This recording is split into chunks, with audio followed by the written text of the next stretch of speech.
Well, good evening.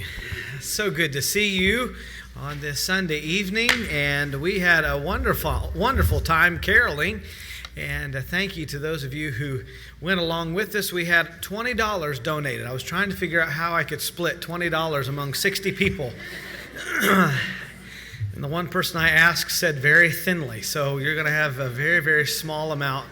And there's not even any 5 and dime stores these days, so you're not going to have much to be able to buy anything with. But anyway, so very kind of you to go along with us. Thank you. It does get a little chilly out there, but it was a wonderful time spreading the wonderful news that Jesus has come. Jesus, the Savior, has come. And we were able to share that wonderful news as we caroled around the neighborhood, and so many people enjoy that. The kids even got involved. They sang one of the songs they sang in the Christmas program 2 or 3 times, and that was a wonderful time as well. Well, we welcome you to this candlelight service. We're glad that each of you are here, and there will be some other instructions that we'll have to give when it's time to light the candles. And I know that there might be some parents that are a little worried about their kids with flames, but when it comes time, we'll probably encourage the kids to go stand by their parents. We'll surround the sanctuary. We'll encourage the kids to go with their parents, and then there will be some other instructions too about lighting and so forth. But we welcome you to this special service tonight. At the very beginning here, I just want to say a special thank you to Nancy Martin for putting this service together. Several weeks ago, I just asked her, would you be willing to take charge of the candlelight service and put it together? And so she has just taken it and has done a wonderful job. And thanks to those of you who said yes when she talked with you. And we certainly appreciate your willingness to participate in the service tonight. I don't expect to get up. Hopefully you have a bulletin. Maybe I should ask that. How many of you have a bulletin for tonight? All right, let's see here. There's probably some of you that still need it. So I'm going to ask, let's see here, Brother Greg O'Donnell, if he would go out there in the foyer, and I just want to make sure you have one of these. Nancy talked with Kim Staley and asked her to do a special bulletin for tonight. And so if you do not have one, Brother Greg can give you one. And especially those of you who are taking part, I want to make sure that you have one of these, because I do not, as I started to say, I do not expect to get up in between every situation. But if you see your time is approaching, then encourage you just to get right up and do your part, and that will be a huge blessing. There are very few announcements I need to make for this evening service. It's amazing how the Christmas season has just gone right on by, and now there's less and less announcements. But just regular prayer meeting time this week on Wednesday night at 7 o'clock. And then next Sunday, no Sunday school, no junior church, no bus route, just Sunday morning service at 10:30 and no evening service. And so that's the schedule for next Sunday. All right, let's stand together. Let's have a word of prayer, and then we will begin with the schedule that's in your bulletin. I think very first of all is Miss Valerie Quesenberry. So if she wants to make her way this direction. Josiah Holland, editor of Scribner's Monthly, novelist and poet, had his finger on the pulse of the reading public.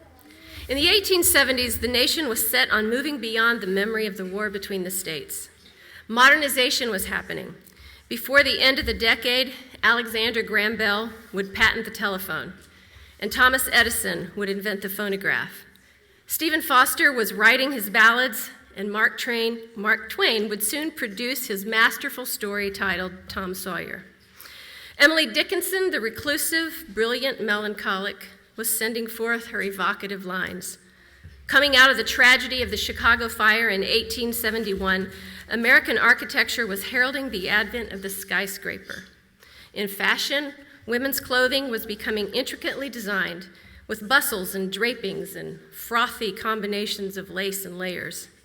Art was heading toward the school of realism, but still retained its nod toward the mystical connection between the realm of nature and the divine.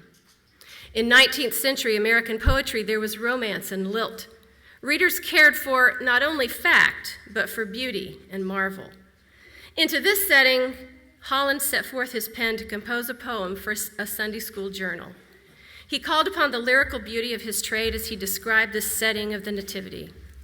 There's a song in the air. There's a star in the sky. There's a mother's deep prayer and a baby's low cry. And the star rains its fire while the beautiful sing, for the manger of Bethlehem cradles a king. Dr. C. Michael Hahn of the Perkins School of Theology points out that Holland's text focuses on the wonder and pure beauty of the manger scene, avoiding the contrast between its message and the raucous world, as does Henry Wadsworth Longfellow's in his contemporary verse, I Heard the Bells on Christmas Day. Holland, rather than call for change in his readers, simply envelops his audience in unadulterated loveliness. He uses rich adjectives, deep prayer, low cry, sweet boy, and wonderful birth. And the manger of Bethlehem does not merely hold, but cradles a king. The humble is transformed into beauty. There's a tumult of joy, or the wonderful birth, for the virgin's sweet boy is the Lord of the earth. And the star rains its fire while the beautiful sing, for the manger of Bethlehem cradles the king.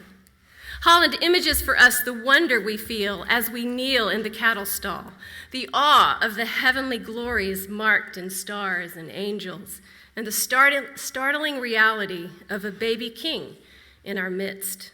His third stanza calls the country to enshrine the Christ in each home.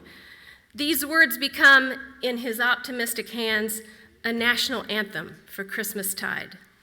He writes, "In the light of that star lie the ages impearled, and that song from afar has swept over the world. Every hearth is aflame, and the beautiful sing, in the homes of the nations that Jesus is King." The music to this new text was written by Carl P. Harrington after he came across the poem and decided it needed music. It was first published as a song in 1905 in a Methodist hymnal. The fourth stanza, "We rejoice in the light, and we echo the song that comes down through the night from the heavenly throng. Aye, we shout to the lovely evangel they bring, and we greet in his cradle our Savior and King." In his last stanza, Holland departs from his thrice-repeated phrase of the beautiful. He refers instead to the lovely evangel. This word, quaint to our modern ears, means the Christian gospel, as in the adjective evangelist, one who tells the gospel. This is fitting to every age and every culture and every home that will bid him enter, and in every heart where he is made room. This is the good news. A song still rings in the air. A mother's lullaby echoes through time, and an infant cry shatters the complacent world. This song will never end. Those beautified by it repeat it endlessly, not only at Christmas, but their whole lives long, until eternity, where stars and angels are commonplace, is their new home. And so today, at this Christmas season, 150 years since these words took shape, we can say, with Josiah Holland, and indeed with all of the redeemed, that there is a song in the air, for we greet in his cradle our Savior and King. Amen. Amen.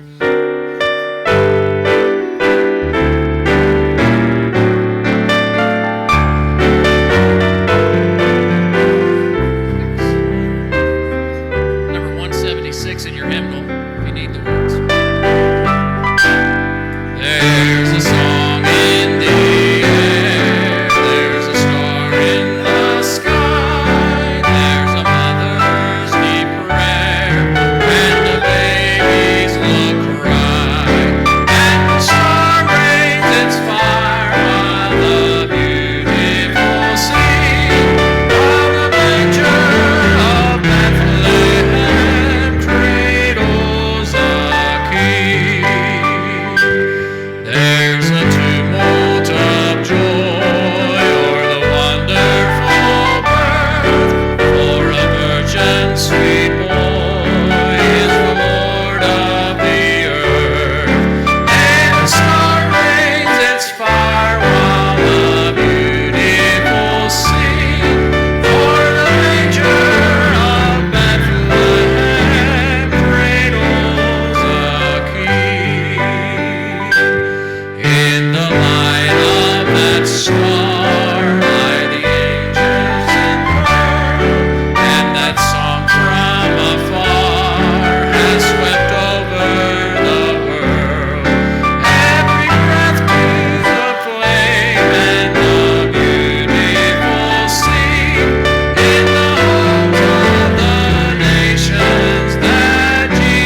Driving alone on a moonless, starless night many years ago on the island of Anguilla, British West Indies, I was approaching the village of South Hill. There, on the long road, as it was then called, I saw too late a very dark man. I was sure he was going to hit him because he was directly in front of the van. But at the last minute, the van turned away from him. There is no way to account for what happened except to say it was an angelic intervention. I was so certain of that fact that I turned in the direction of the driver's seat, expecting to see that it was someone else there who turned the wheel. But I remembered I was alone. That seat was empty, and I asserted that it was another hand than mine that turned that wheel. While living in Eagle Pass, Texas, an older man came to our door asking for a place to stay. He said something about being sick. He said that his name was Andy. So we allowed Andy to stay in the small trailer back of the mission home. We provided meals for him, a change of clothing, and other essentials. He stayed a very few days, and then on Sunday morning he asked me to take him to the highway on the east side of town. He had nothing in his hands and hadn't even taken the extra set of clothing. The nearest thing was 10 miles away in that direction, and that was only an extremely large feedlot. He told me where to stop.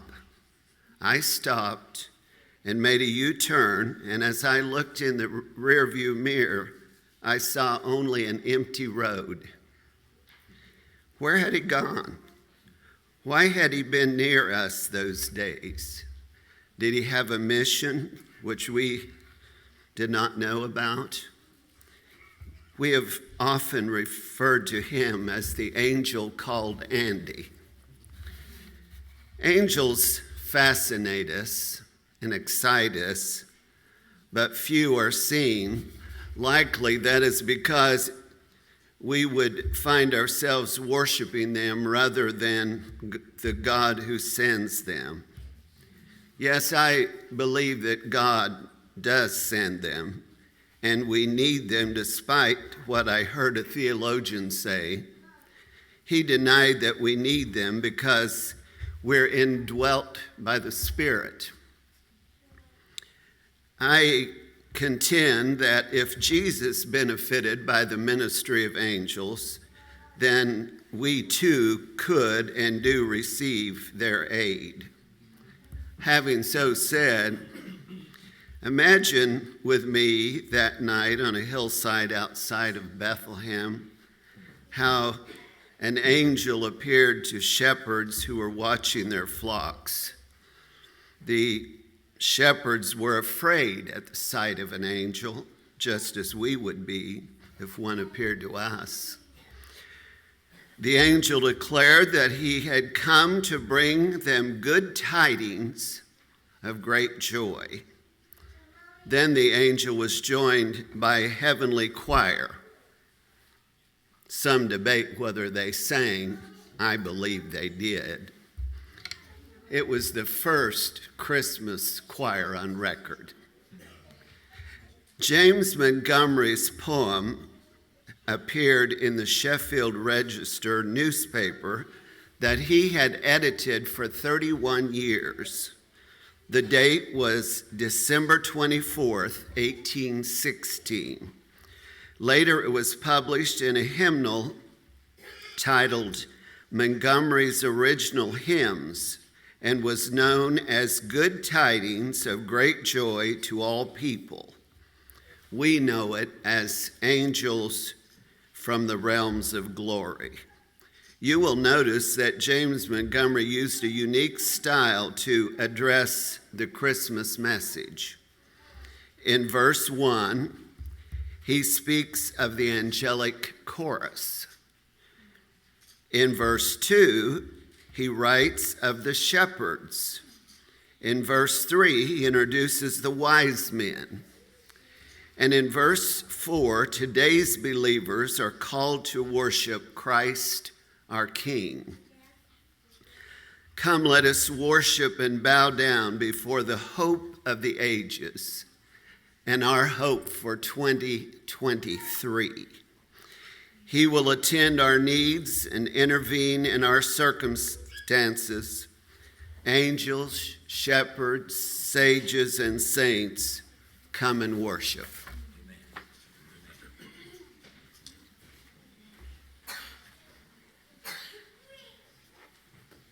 163.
Was asked to read a story to the children. So, children, I think they want you to come up around the front here, and you can sit by me.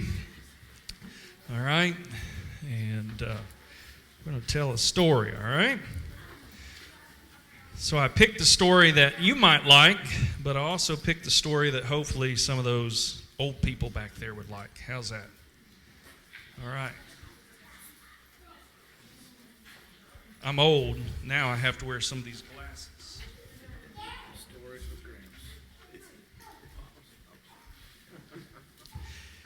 In the depths of a bitterly cold December, my mother decided it simply would not do to go through the holidays without a nativity set. It was 1943 in a small town in North Dakota.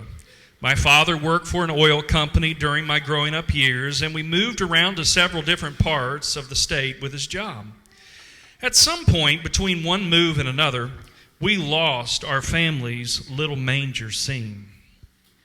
But happily, Mother found another one at a local 5 and dime for only $3.99.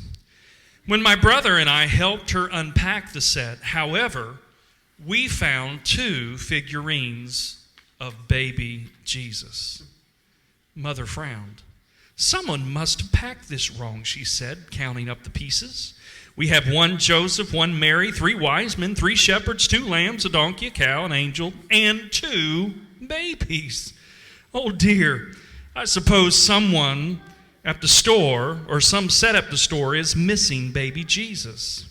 Hey, that's great, Mom, my brother said with a laugh. Now we have baby Jesus twins. Mother wouldn't have a bit of it. You two run back down to the store and tell the manager that we have an extra Jesus. Oh, Mom. Go on now. Tell him to put a sign on the remaining boxes saying that if a set is missing the baby Jesus, call 7162. She smiled and said, I'll give each of you a penny for some candy, and don't forget your mufflers. It's freezing out there. The manager copied down the mother's message, and sure enough, the next time they were in the store, they saw a cardboard sign that read, if you're missing baby Jesus, call 7162. All week long, we waited for a call to come. Surely someone, we thought, would find that missing important figurine. What was a nativity set without a main attraction? Each time the phone rang, my mother would say, I bet it's about Jesus. But it never was. With increasing exasperation, my father tried to explain that the figurine might be missing from a set anywhere in the United States, for that matter. After all, packing errors occurred all the time. He suggested that we just put the extra baby Jesus back in the box and forget about him. Back in the box, I wailed. What a terrible thing to do with the baby Jesus. And after all, it's Christmas time too. Someone will surely call, Mother reasoned. We'll just keep the babies together in the manger until we find the owner. It made my brother and me happy. It was special to look in that little manger and to see 2 baby Jesus side by side gazing up into the adoring eyes of Mary. But as the days went by, no one called. When we still hadn't heard from anyone by 5 o'clock on Christmas Eve, my mother insisted that Daddy just run down to the store to see if there are any sets left. You can see them right through the window on the counter, she said. If they're all gone, we will know that someone is bound to call tonight. Run down to the store? My father thundered. Ethel, it's 15 below zero out there. Oh, Daddy, I said, we'll go with you, won't we, Tommy? Tommy nodded vigorously. We'll bundle up good, and we can look at all the decorations on the way.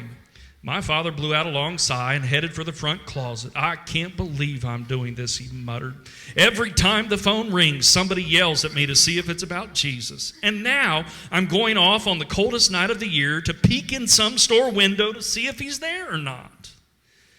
Daddy muttered all the way down the block in the cold, still air, while my brother and I raced to see who could get to the store first. The streets were empty and silent. But behind each of the lighted windows we passed, we knew that families were gathered around Christmas trees and manger sets and fireplaces and tables laden with holiday treats. I was the first to reach the store window where colored lights flickered along the edge of a frosty pane. And pressing my nose against the glass, I peered into the darkened store. They're all gone, Daddy, I yelled. Every set must have been sold.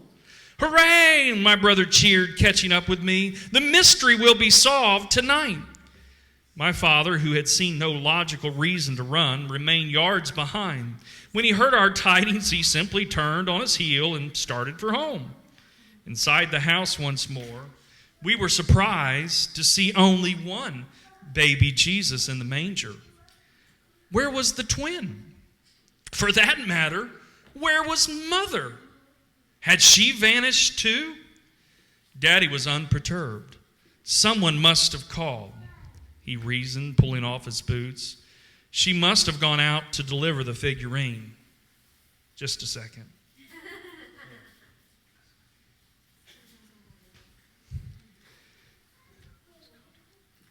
She must have gone out to deliver the figurine. You kids get busy stringing up those popcorn strands for the tree, and I'll wrap your mother's present. We had almost completed one strand when the phone rang. You get it, Gene, my father called. Tell him we've already found a home for Jesus. My brother gave me a quick, eager look. Our mystery would be solved at last. But the telephone call didn't resolve the mystery at all. In fact, it created a bigger one. It was my mother on the phone with instructions for us to come to 205 Chestnut Street immediately and to bring 3 blankets, a box of cookies, and some milk. My father was incredulous. "I can't believe this," he groaned, retrieving his boots for the second time that night.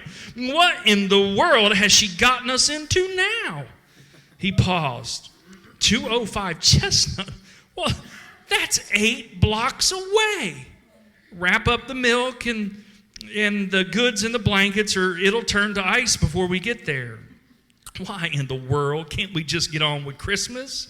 It's probably 20 below out there now, and the wind's picking up. Of all the crazy things to do on Christmas Eve. But Tommy and I didn't mind at all.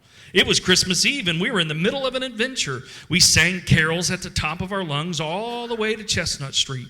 My father, carrying this bundle of blankets, milk, and cookies, looked like St. Nicholas with his arms full of goods. My brother called back to him, "Hey, Dad, let's pretend we're looking for a place to stay like Mary and Joseph." He grumbled. "Let's pretend we're in Bethlehem, where it's probably 65 in the shade right now," Father answered. The house at 205 Chestnut turned out to be the darkest one on the block. One tiny light burned in the living room. And the moment we set our foot on the front porch, Mother opened the door and shouted, "They're here! They're here. Oh, thank God you got here. Ray, you and the kids take those blankets to the living room and wrap up the little ones on the couch, and I'll take the milk and cookies. Ethel," Father said, "would you mind telling me what's going on here? We've just hiked through sub-zero weather with wind in our faces the entire way." "Never mind all that now," Mother said. "There's no heat in this house, and this young mother doesn't know what to do. Her husband walked out on her. And those poor little children will have a very bleak Christmas, so don't you complain. And I told her, by the way, that you could fix the furnace in a jiffy." Well, that stopped my father right in his tracks. My mother strode off to the kitchen to warm the milk, while my brother and I wrapped up the 5 little children who huddled together on the couch. The distraught young mother, wringing her hands, explained to my father that her husband had run off, taking the bedding, clothing, and almost every piece of furniture. But she'd been doing all right, she explained, until the furnace broke down. She said, "I've been doing washing and ironing for folk and cleaning the 5 and dime," she said, and I saw that number every day there on those boxes by the counter. If you're missing Jesus, call 7162. If you're missing Jesus, call 7162. That's how I knew that if I called you, perhaps I'd get Christian people, and maybe you'd be willing to help. So I stopped at the grocery store tonight and called your missus. I'm not missing Jesus, mister, because I surely love the Lord, but I am missing some heat. Me and the kids ain't got no bedding, no warm clothes. I've got a few toys, but I ain't got no money to fix that furnace. "It's okay," my father said gently. "You called the right number. Now let's see here. You've got a little oil burner there in the dining room. Shouldn't be too hard to fix. Probably just a clogged flue. I'll look it over." My mother came into the living room carrying a plate of cookies and trays of warm milk. As she set the cups down on the coffee table, I noticed the figurine of baby Jesus, our twin, laying in the center of the table. There was no Mary, no Joseph, no wise men, shepherd, just baby Jesus. The children stared wide-eyed wonder at the plate of cookies that my mother set before them. One of the littlest ones woke up and crawled out from under the blanket, and seeing all the strangers in the house, he began to cry. But Mother swung him around the room, singing, This is Christ the King, whom shepherds guard and angels sing." She went on singing. Finally, the little one stopped crying in spite of himself and settled down. "You hear that, Chester?" the young woman said to another child. "That nice lady's singing about the Lord Jesus. He ain't ever going to walk out on us like Daddy did. Why, he sent these people just to help us fix the furnace and give us blankets and cookies and milk. Jesus saves. That's what he does." My father, finishing his work on the oil burner, wiped his hands on his mufflers. "I've got to get going, ma'am, but I'll see that you get more oil. I'll make a few calls tonight and see what we can do." "Yes, sir," she said with a sudden smile. "I surely did call the right number tonight. If you're missing Jesus, call 7162. When Daddy finally figured that the furnace was going once more, the family headed out the door, and we made our way home under a clear, starry heaven. My father didn't say a thing about the cold weather. I could tell he was turning things over in his mind, and as soon as we set foot inside the front door, he strode over to the phone and dialed a number. "Ed, this is Ray," he said. "How are you?" "Yes, Merry Christmas to you." "Say, Ed, we kind of an unusual situation tonight, and I've been wondering if I could borrow your pickup truck and round up a few things. Maybe you could help me, too, and find a Christmas tree." The rest of the conversation was lost in a blur as my brother and I ran to our rooms and began to pull our clothes out of our closet and toys off of our shelves. My mother checked through our belongings for sizes and let us box them up to take to the family at 205 Chestnut. It was Christmas Eve. It was a Christmas Eve like no other.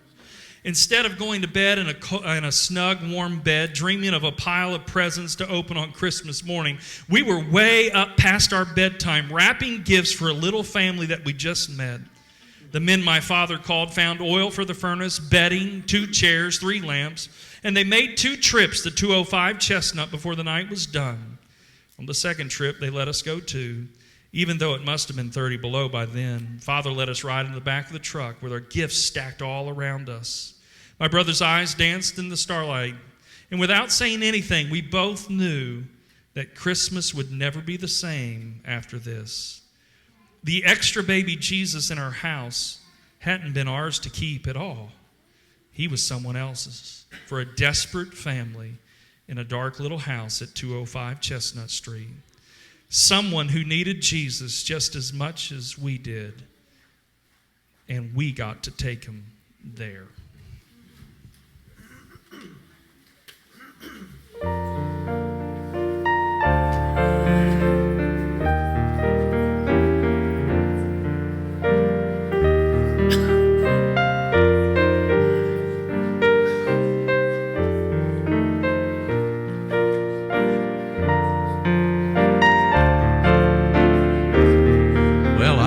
Sitting on the edge of my seat like all the rest of the kids were for that one. Thank you, Brother Lumper.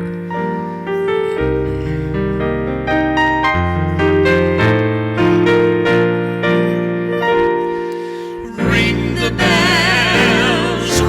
bells, let the whole world know Christ is born in Bethlehem many years ago.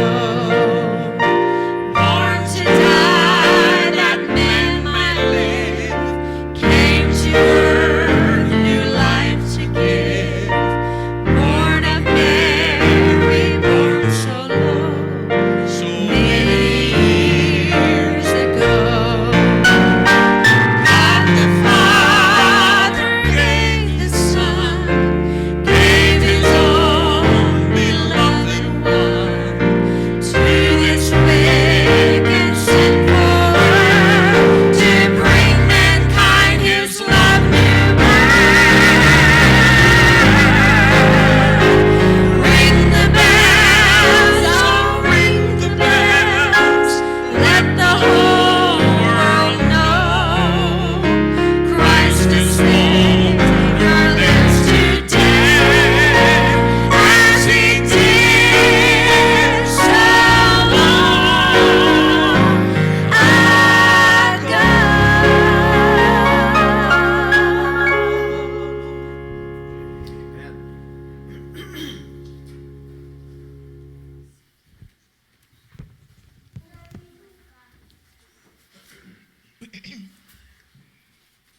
I apologize for just sitting here to do my reading, but we've been pretty sick and I just don't have much stamina, so if you'll just excuse me for that. The year was 1849. In the town of Wayland, Massachusetts, Reverend Edmund Sears was likely following the news from Europe found in the newspapers of the day.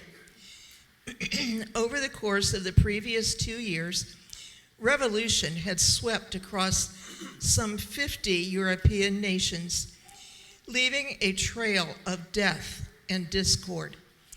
News of famine and civil unrest and more added to Reverend Sears' deep melancholy. Who would not be saddened to hear that thousands of Irish and Scottish people were starving to death due to the failure of the potato crop? Survivors appealed to the British government for help, but with little success. In other parts of Europe, too, various crops failed, resulting in mass starvation. Conditions were so bad, the poor spent half of their meager income to buy something to put in their stomachs, mainly bread and potatoes. Across the entire continent, the Industrial Revolution destroyed the jobs of craftsmen. Agricultural machinery reduced the need for farm laborers. Workers revolted. Peasants rose up demanding change. Battles were fought, and many lives were lost. The situation across Europe was dire. The United States had just ended the Mexican-American War, a conflict for territory intertwined with national discord over the extension of slavery. With that issue left unsettled, another war was on the not-too-distant horizon. In 1849, political discourse was heated. Even church groups, like the Methodists, were torn apart as those favoring the freeing of enslaved people left their mother churches to form new abolitionist denominations. In short, when Reverend Sears looked at the world and his own nation, the outlook seemed dark and nearly hopeless. Why? The message of peace brought by the angels from heaven when Jesus was born was being ignored, unheard, and unheeded in the cacophony of conflict. This was Reverend Sears' mindset when he wrote the poem we sing as "It Came Upon the Midnight Clear."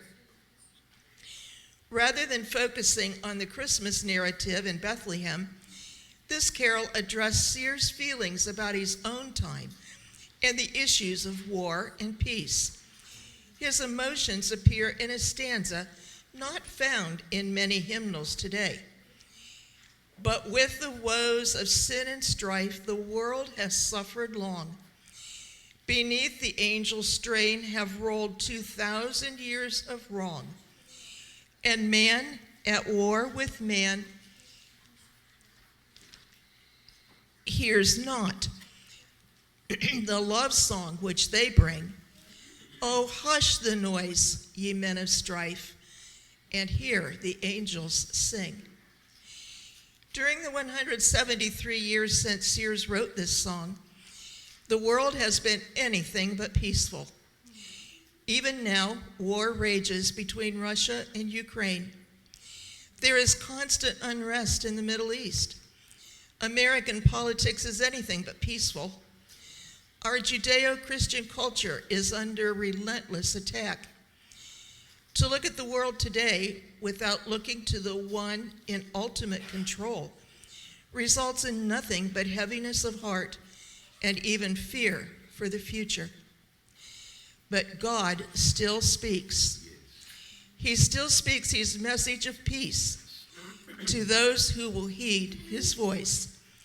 No, we won't probably hear or see angels this evening, but we can hear the sweet, still, small voice of God speaking to us. Listen as he, the Prince of Peace, calls. And be encouraged. Even the despondent Reverend Sears looked beyond his day to pen the last stanza that speaks of the day when the Prince of Peace shall reign. For lo, the days are hastening on by prophet bards foretold, when with the ever-circling years comes round the age of gold, when peace shall over all the earth its ancient splendors fling, and the whole world give back the song which now the angels sing.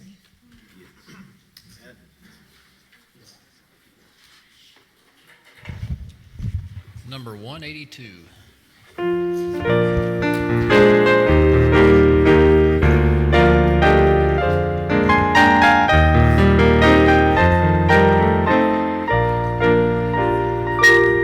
It came upon the midnight clear, that glorious song of old, from angels bending near.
Well, thank you to each participant. Excellent job, excellent music, excellent writing, reading, excellent story. I'm going to tell the junior church leaders that Brother Rodney can tell a mean story, so just to plug him into the junior church rotation.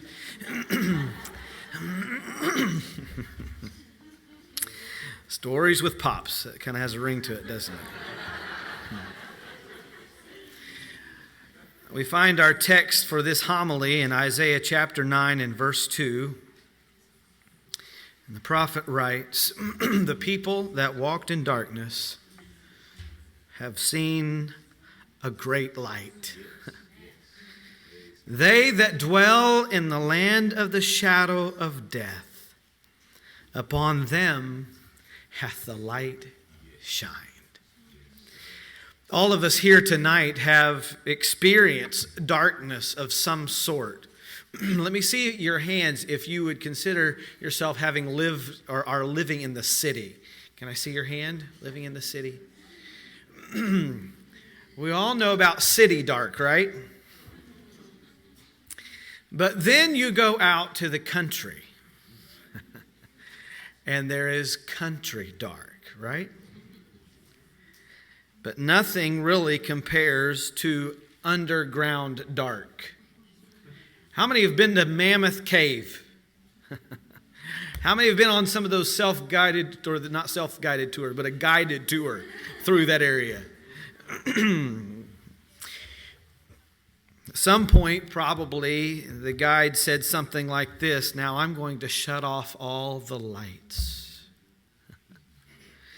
Remember that moment when darkness was so severe you couldn't even see the hand in front of your face. Maybe you tried it and just nothing, complete darkness. And I guess probably at least for if it's just a little too long, then you feel comfortable. That darkness produced a fear, it produced a helplessness and a longing for the light. The prophet wrote about a day when people were walking in darkness. Those people were probably sensing what those in the darkness, underground darkness, were sensing. The geographical locations mentioned in verse 1 of chapter 9 were affected greatly by the Assyrian army that moved into their territory.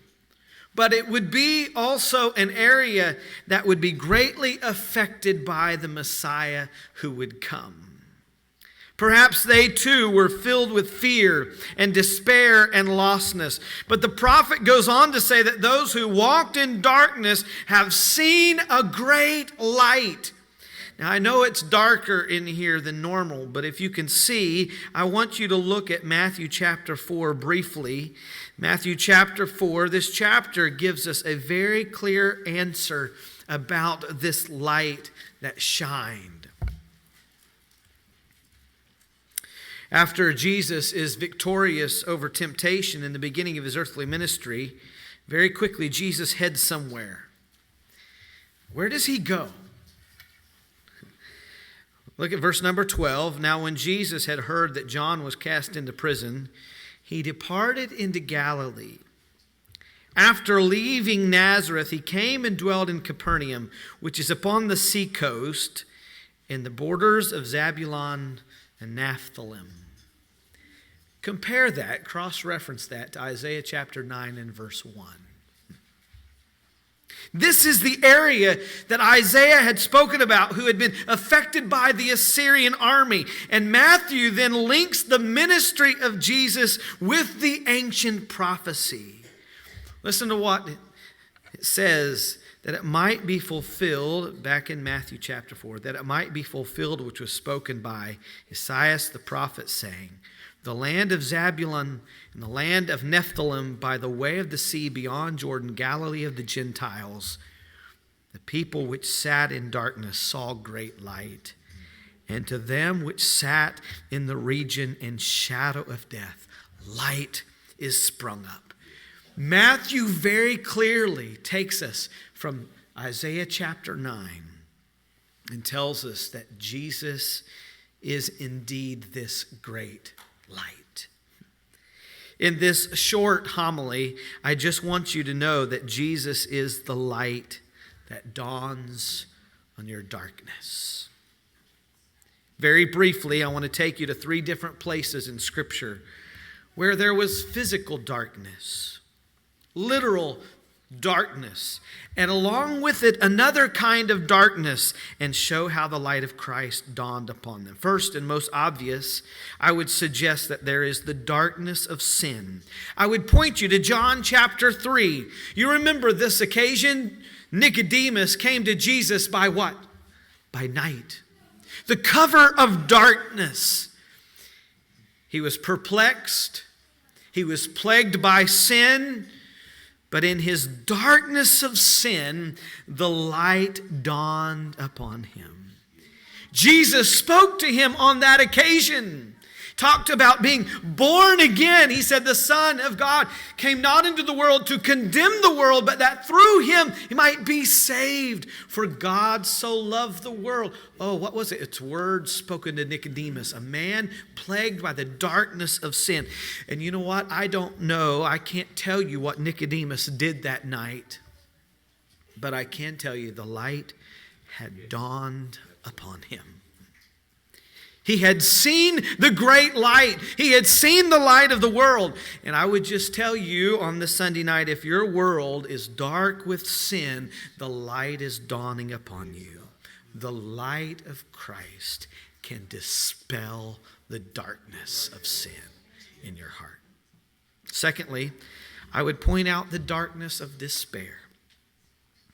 For this example, I would quickly take you to Luke chapter 24. Jesus has risen, but 2 men walking to Emmaus haven't heard yet. They've not heard the radio news broadcast. They've not seen the paper yet that Jesus has risen. You know the account. Jesus draws near to them without revealing himself. We don't know how this all transpires. I'm sure there are a lot of theories. There are a lot of propositions of how this might have happened. But for whatever reason and however he does it, Jesus withholds himself, who he really is, from them. And he talks with them and they're discouraged. They talk about, have you not heard that the Redeemer is now, has been slain? He's dead. He's been buried. They're in the depths of despair. We thought he was going to be the one that would break the Roman rule off of our backs. He would redeem us. We thought he was the one, but they have killed him. They walk a while, they talk a while, and then when they ask this unknown guest to stay with them, you remember he acts as though he would go on. He acts as if he would leave them. And they beg him to stay. Why? Luke 24 tells us because it was toward evening. Night is settling in. And after Jesus joins them for supper, after they break bread together, the light dawns upon them.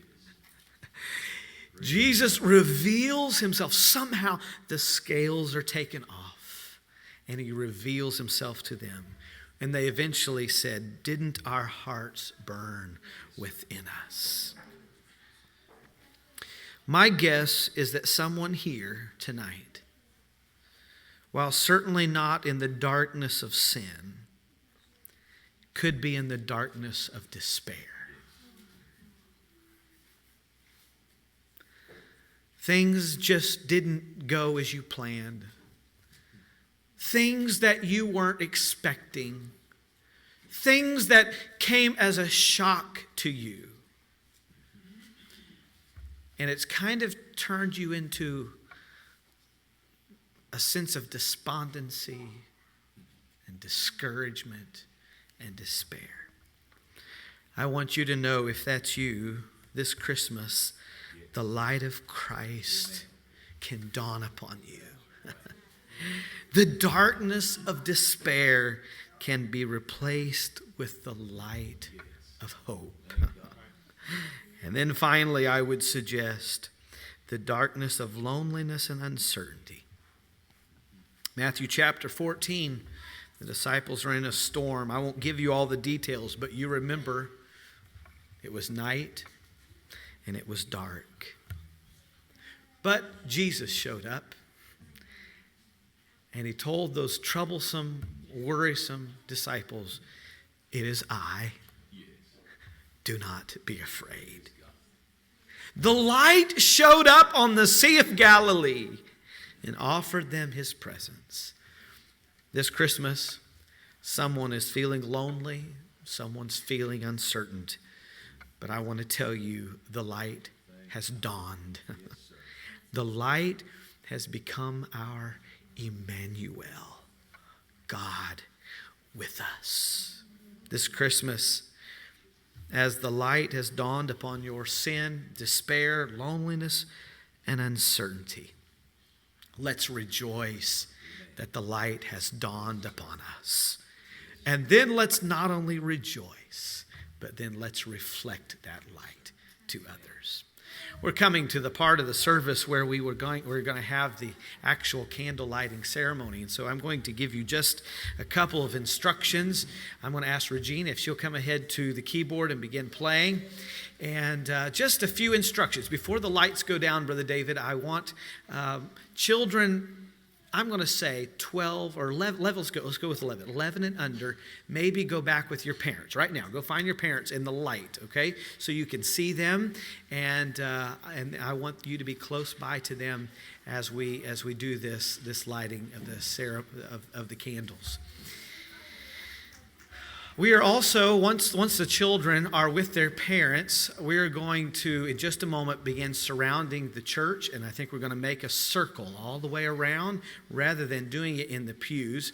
And so if you want to go ahead and begin doing that, we want just come right. Some of you just began coming. If you do not feel like you can leave your pew, just stay there. We have provision for lighting your candle as well. But go ahead and make your way to the outside aisles and around the back, around the front. We hope to make an entire circle.